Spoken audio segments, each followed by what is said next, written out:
Salut à tous et bienvenue en Burgundy bien sûr.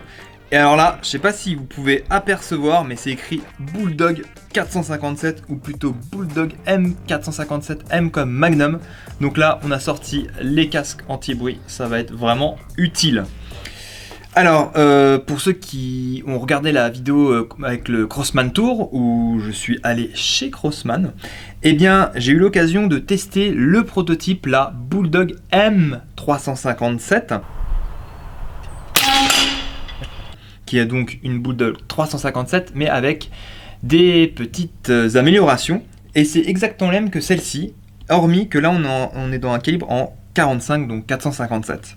Donc les améliorations qu'il y a sur la M357 et la M457, eh bien on retrouve maintenant enfin un filetage au bout du canon qui est en joli, qui est en M18 par 1. On a le cylindre qui est rallongé. Donc maintenant on est sur du 480 cc. Et oui, parce que vu qu'ils ont augmenté la puissance, parce que là techniquement, on est sur du 610 joules ou 450 pieds par livre. On va le tester. On a ramené aussi le chronographe, donc on va tester tout ça. Alors donc pour faire ça, eh bien, et aussi à savoir que sur le prototype de la M357, on est, si je me trompe pas, à 400 joules aussi. Alors ici, bien sûr, ils ont augmenté le calibre, donc on est sur du 457. On a des slugs en 279 grains, soit à peu près 18 grammes, quand même. Et là, on est sur du 350 grains, donc à peu près 22 grammes. Ça cause, là. Ça commence à causer fort. Mais, donc pour ça aussi, ils ont changé le ressort qui pousse la masse. On sent quand même qu'il y a une bonne dureté, là. Il y a une bonne contrainte. Voilà, je pense que les modifications, donc ressort, extension, donc augmentation du volume, du cylindre, canon fileté, et je sais plus s'ils ont changé le poids de détente de la, poids de départ de la queue de détente. Je sais pas, ça on verra ça ensemble aussi, on va faire aussi un test. Ah oui, et aussi il y a le chargeur qui a changé significativement. En tout cas pour le calibre en 457, en fait maintenant c'est un chargeur à gravité et donc on met donc 3 slugs les unes sur les autres. Tac. On va regarder aussi l'autonomie. Eh bien, on va commencer déjà par un test. Allez, c'est parti. Temps mort. Finalement, on est le lendemain. J'ai pris l'habit de lumière, donc Benjamin. Et au lieu de faire un tir longue distance à 50 mètres, quand je compare à la dernière vidéo que j'ai réalisée, enfin qu'on a réalisée parce qu'il y a Sabrina qui est derrière quand même la caméra, et vous, quand vous regardez la vidéo, eh bien j'ai fait 2000 vues, c'est un peu démotivant, peut-être que ça devient redondant et peut-être que vous en avez marre de regarder ces vidéos de tir longue distance. Eh bien j'ai envie d'originalité, donc il n'y aura pas de tir de longue distance, déjà parce que la Benjamin 457 elle fait un boucan d'enfer. Et j'avais vraiment envie de faire quelque chose de nouveau. Donc, mon idée. Là, on a la Benjamin 457 qui est en 457 avec des projectiles qui font 350 grains. Alors, elle va être décousue cette vidéo. Vous aurez les informations après de vitesse et de puissance. Donc là, avec ces slugs en 350 grains, on est à peu près à 533 joules. Ce qui est quand même pas mal conséquent. Et je me suis dit, tiens, on va mixer avec une catégorie B. Et oui, on a un beau Smith & Wesson 1911 E-Series. Vous l'avez déjà vu, on avait fait une vidéo quand il y avait Mickey et JP, qui est en 45 ACP et qui tire donc ces fameuses munitions qui font 230 grains avec à peu près 510 joules. Donc là, on a 20 joules de plus, 120 grains de plus, donc elles sont beaucoup plus lourds. On voit limite le slug, il est aussi grand que la munition. Mais il y a un petit plus ici, c'est chemisé. Donc voilà, on va faire un test de puissance. Et pour faire le test, eh bien finalement, on a investi dans une plaque en acier. Donc pour le sceptique, vous aurez repéré, ça c'est un bouchon de vidange avec un aimant. Et c'est bien magnétique. Voilà, donc on a une plaque d'acier de 1 mm. C'est beaucoup plus costaud que de l'aluminium. Et donc on va essayer de faire un test de perforation dès le début. Allez, c'est parti. Alors là, la première étape, on va faire un repérage. J'ai mis une cible à 20 mètres, J'ai mis aussi la plaque de métal à 20 mètres, parce que je veux faire un essai à 20 mètres. Et donc dans ce repérage, eh bien on va regarder où il tire. Donc j'ai mis 2 munitions en 45 ACP. Déjà un, histoire de me refaire la main avec ce Smith & Wesson 1911 E-Series. Alors, je sais plus quand on a fait l'essai de celui-ci, mais j'adore les organes de visée. Donc c'est des organes de visée combat, mais avec un point blanc, enfin 3 points blancs, pardon, 3 points blancs, oula. Et sur une cible noire, eh bien c'est quand même assez pratique, hein.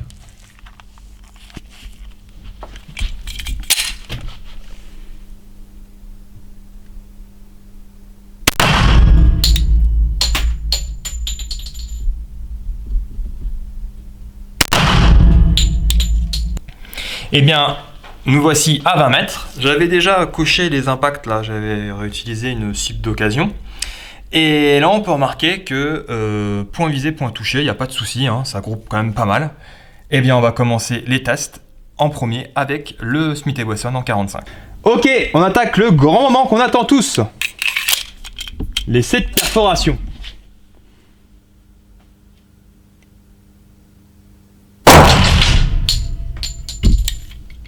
Hop, sécurité, et on va voir l'impact. Et bien voici la perforation avec du 45 ACP dans une plaque de 1 mm.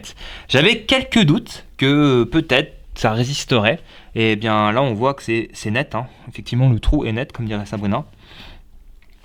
C'est passé sans souci. Maintenant, pour notre information personnelle, on sait qu'une plaque de 1 cm d'acier n'est pas assez pour arrêter du 45 ACP. Ah, et peut-être ça, c'est un bout de la chemise de la munition. Impressionnant. Allez, maintenant c'est au tour de la Bulldog. On va voir ce qu'elle a dans le ventre. C'est au tour de la Bulldog. Donc on est à peu près sur 2600 PSI.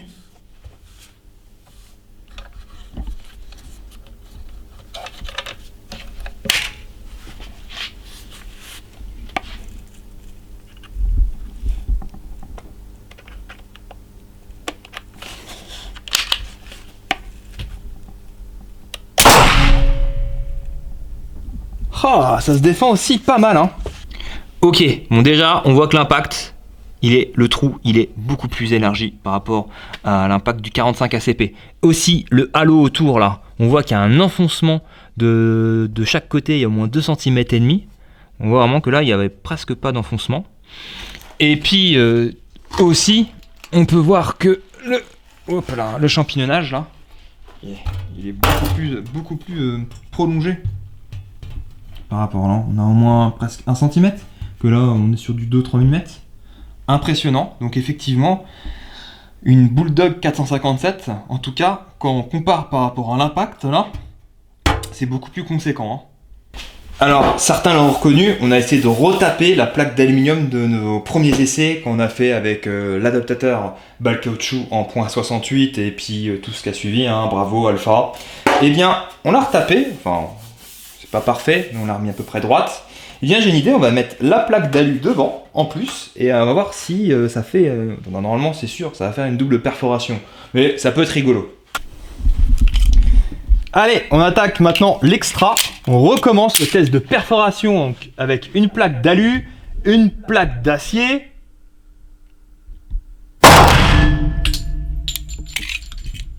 On est reparti, on va voir les dégâts. Donc là on aperçoit le premier impact et là on peut voir, pas de bol pour moi, j'ai tiré juste au-dessus du premier impact de la Bulldog. Mais bon, ça permet de faire une comparaison. Hop. Tac. Là on voit l'impact de la Bulldog et l'impact du 45 ACP. Bah je pense que la plaque d'alu, je crois que ça sert un peu à rien, mais au moins c'est rigolo, ça fait un test. Hey, c'est dommage, j'ai pas pensé, mais j'aurais dû certainement prendre 2 plaques ou soit une plaque de 2 mm. Bon allez, ça va pas nous arrêter, on va tirer à la Bulldog dedans. Maintenant, c'est au tour de la Bulldog, donc à peu près comme tout à l'heure, 2600 PSI.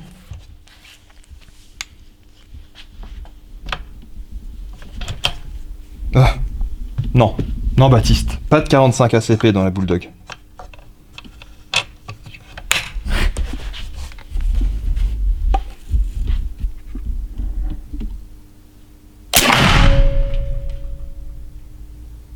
Ok, allez.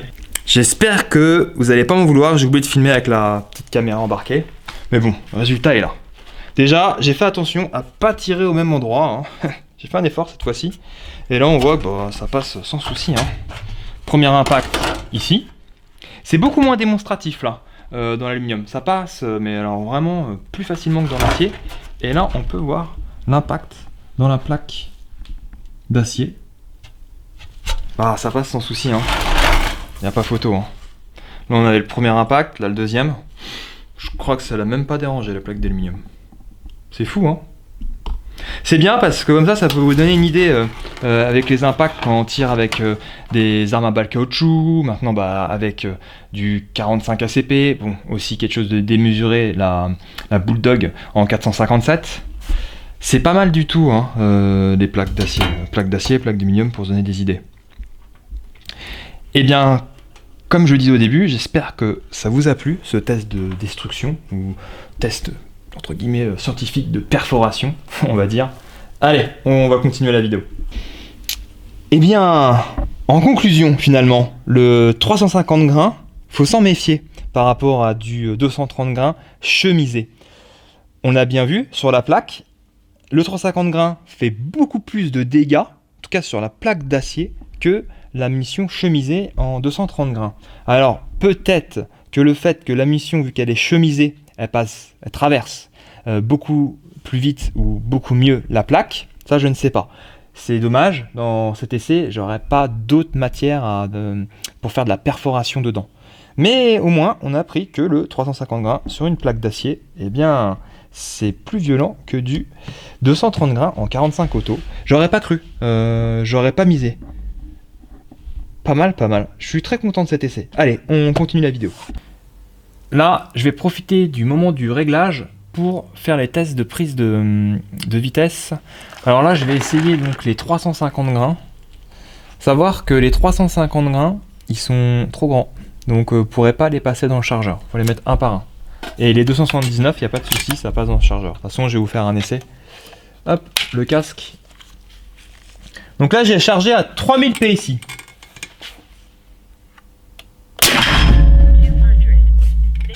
Hop là. Donc là, on a 216 mètres secondes et 531 joules. Ok, et le réglage est pas mauvais. Je vais retirer un deuxième projectile pour voir.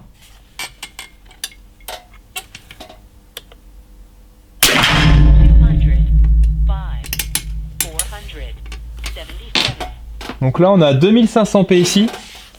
En gros, on a perdu, on perd 500 PSI par tir.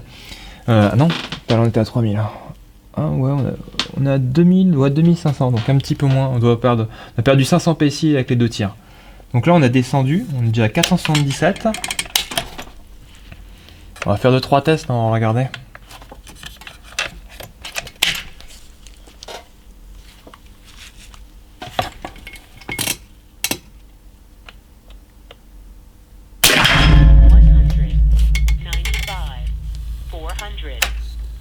« 432. Niveau groupement, c'est pas mauvais. Là, on a 2300 PSI. Allez, on en tire deux autres pour voir comment la vitesse et la puissance chutent. On va tirer dans le gong. Alors ça, normalement, le gong, là, il faut du 9 para. Hein. Il faut 400 joules pour retourner les volets. Là, c'est le bon test. On va voir si on a assez de puissance.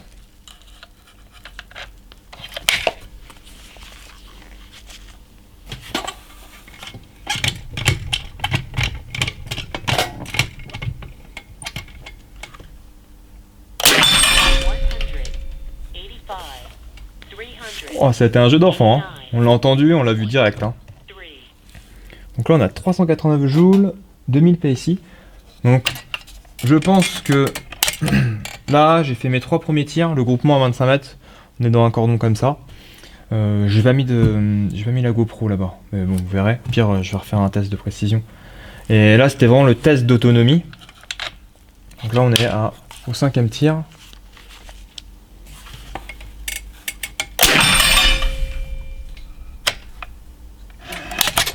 Je sais pas si ça l'a pris là. Je pense pas. Hop. On a 2000 PSI. Allez, un dernier.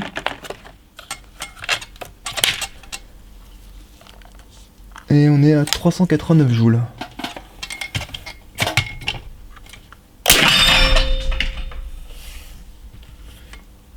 Ok. Et là, on est à... Ça boule... Ouais, 1900 PSI. Donc il y a... C'est donné 3 tirs. Je pense que c'est 3 tirs à pleine puissance. On va refaire un essai avec les autres projectiles là. Mais ça a l'air de tenir en autonomie. Savoir que la limite souvent c'est 1500 PSI. Là en fait on est en dessous des 185 mètres secondes. Enfin 180 mètres secondes. C'est pour ça que ça me prend plus mes tirs. Voilà. On attaque le tir de précision à 25 mètres. J'ai fait le réglage avec les 350 grains. On va continuer avec. Allez.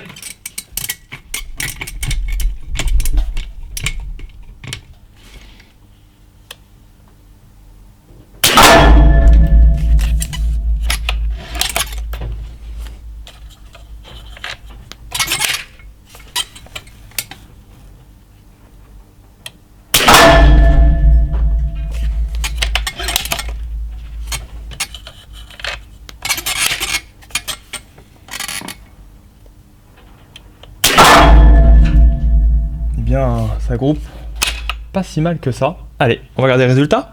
Voici notre résultat des 3 impacts à 25 mètres. Et bien on voit que le groupement est très satisfaisant à cette distance. Et bien là on va tester au chronographe les 279 grains face aux 350 grains, ce qu'on a utilisé là donc précédemment. On voit quand même la différence, hein. C'est visuel et parlant. Hein. Et donc cela, alors je sais pas s'il se loge comme ça, non il se loge comme ça. Donc il y a un sens, hein. On le voit ici. Tac. Donc je pense qu'on les place comme ça. On insère le barillet. C'est le G. Hop. Le casque. Donc là, normalement, le réglage il est bon. 279 grains. Je vais en profiter pour faire un réglage aussi.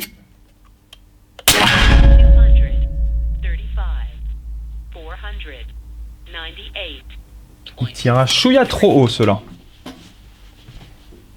Toujours à 3000 PSI, à savoir mes tirs de précision que j'ai réalisés tout à l'heure. Je suis passé de 3000 à toujours, enfin, je suis passé à 3000 PSI et on est descendu à 2000 PSI. Ok, eh bien, on va refaire un deuxième essai.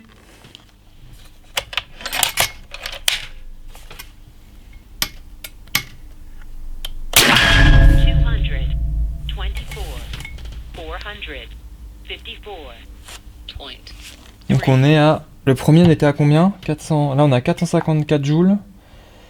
Hop. 498, 454.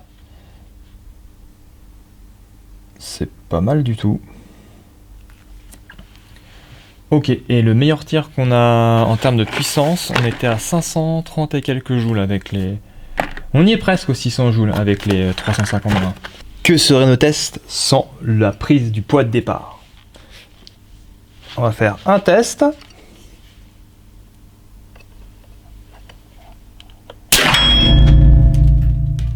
Donc 2,20 kg le poids de départ.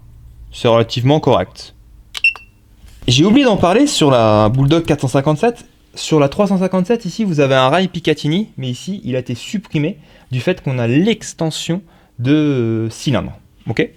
Et sur la 357M aussi, étant donné qu'il y a l'extension, eh bien, on n'a plus le rail Picatinny. Par contre, il nous reste toujours ici la cournadière pour monter un bipied. Sinon, on retrouve toujours la sécurité devant la queue de détente, qui annule toute action sur la queue de détente. Et ici, le rechargement. Hop. Alors, normalement, on a un petit cache. Je remets. Voilà, j'ai remis le petit cache. on enlève le cache et on retrouve un système Quick Connect. Bah tiens, souvent on me demande la vitesse de rechargement avec un bloc de plongée, et bah c'est extrêmement rapide. Ce qu'il faut faire, en fait, quand on ouvre le bloc de plongée, il faut ouvrir tout doucement la robinetterie pour pas recharger trop vite. Je vais vous montrer comment ça fonctionne. C'est vrai que souvent je ne montre pas comment on recharge, donc c'est une idée, je vais vous montrer ça.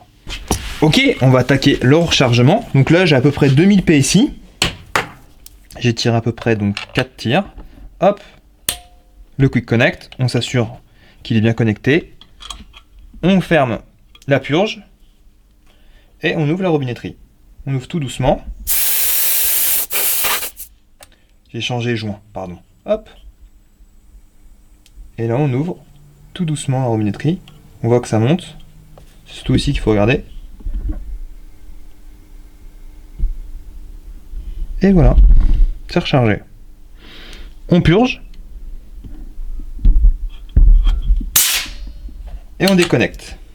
Et bien nous voilà à la fin de la vidéo. J'ai adoré réaliser cette vidéo. On a pu mixer donc catégorie B et catégorie C. Oula, témoin de chambre vide. Ça a été, oh, disons, hop, ça a été super intéressant. Surtout ces deux univers, parce que là, propulsion pyrotechnique, n'est-ce pas, et propulsion par air précomprimé. C'est vraiment deux choses bien distinctes, mais le calibre, ils sont en 45 et les puissances étaient à peu près similaires. Ça, c'était super intéressant de ce point de vue-là. Je vous ai fait une présentation entière de la carabine, donc fonctionnement, puissance, vitesse. Ça, c'est fait. Sinon, aussi, à savoir, à propos des fameux 600 joules, moi j'ai utilisé que deux projectiles, donc 350 grains et le 279 si je ne me trompe pas. On peut certainement les atteindre. Moi là, avec celui-ci, on a 530, environ 530 joules. Après, bah, qui dit 457 dit qu'on peut tirer tous les projectiles en 457. Dans le monde du poudre noir, eh bien, c'est un calibre qui est fréquent. Et si on respecte l'espacement que vous avez ici au niveau du barillet, là, ici, là, eh bien, on peut mettre ce qu'on veut. Bon, je conseille quand même de faire attention à mettre que des ogives ou des slugs en plomb. Hein, parce que si c'est chemisé, peut-être que c'est pas assez rapide. Mais bon, ça sort quand même 500 joules, donc bon, ça laisse quand même de l'espoir. Ok, j'ai fait une présentation, donc, enfin, une petite présentation avec le bloc de plongée pour recharger. Je pense que je vais faire une vidéo sur le bloc de plongée, parce que vous êtes beaucoup à me demander comment on recharge, et souvent on me dit pas la capacité du bloc, et puis il y aura beaucoup de théorique, parce que ce qu'on pense pas aussi dans le rechargement, c'est la plage de pression qu'on va utiliser pour la carabine, parce que finalement, on dit, combien de recharge je peux faire avec un cylindre? Là, on a un cylindre de 480, mais on descend pas à 0 à chaque fois. Souvent, bah, là moi j'ai regardé, je m'arrêtais à 2000 PSI environ, donc 3000 à 2000, c'est pas quand on repart à 0. Et donc il y a tout ça à prendre en compte avec un bloc de plongée, la perte qu'on a dans le câble, bien sûr, à chaque rechargement, le fait que aussi quand on recharge, par exemple le bloc de plongée qui est complètement vide, je pense que il y a de la matière, ça chauffe et donc finalement quand on le recharge pour la première fois, on fait 0 par exemple, et puis la pression de service aussi du bloc de plongée. Je pense que oui, là je commence à me dire oula oui il y a de quoi faire. Et donc quand on recharge un bloc de plongée qui est complètement vide de 0 à 230, et bien effectivement il est rechargé à 230, mais il a chauffé, et donc on va peut-être récupérer un bloc qui aura 210 bars une fois qu'il sera à température ambiante. Ouais, je vais vous faire, dites-le moi si ça vous intéresse, hein. Les commentaires, je suis preneur, hein, du moment que ça soit instructif. Par exemple, peut-être dans les vidéos, eh bien, j'oublie des choses en idées, et peut-être que vous aurez peut-être des idées qui seront intéressantes et que je pourrais mettre en application. Comme par exemple, on m'a demandé ça il n'y a pas longtemps de faire une vidéo sur le bloc de plongée, et je vais en faire une. Ça me tente bien. Bon bah, il y aura pas de tir, mais il y aura des informations qui je pense qui seront intéressantes. Et bien voilà. Sur ce, je vous dis à bientôt. Je vous remercie aussi pour votre support, votre soutien. On est déjà 26 000 sur la chaîne. C'est énorme. Enfin, pour moi, c'est énorme pour une gendarmerie. Et aussi, il y a de plus en plus de monde sur le groupe. Et oui, le groupe Burgundy Power Vive les Guns. Il y a un petit peu d'échange. C'est super sympa. Je remercie tous ceux qui sont sur ce fameux groupe. Et comme vous avez pu le voir, je suis fréquemment sur ce groupe. Souvent, je poste des petites images avant-première, comme celle-ci, que j'allais faire l'essai. Voilà. Sur ce, je vous remercie tous. Et surtout, Burgundy Power!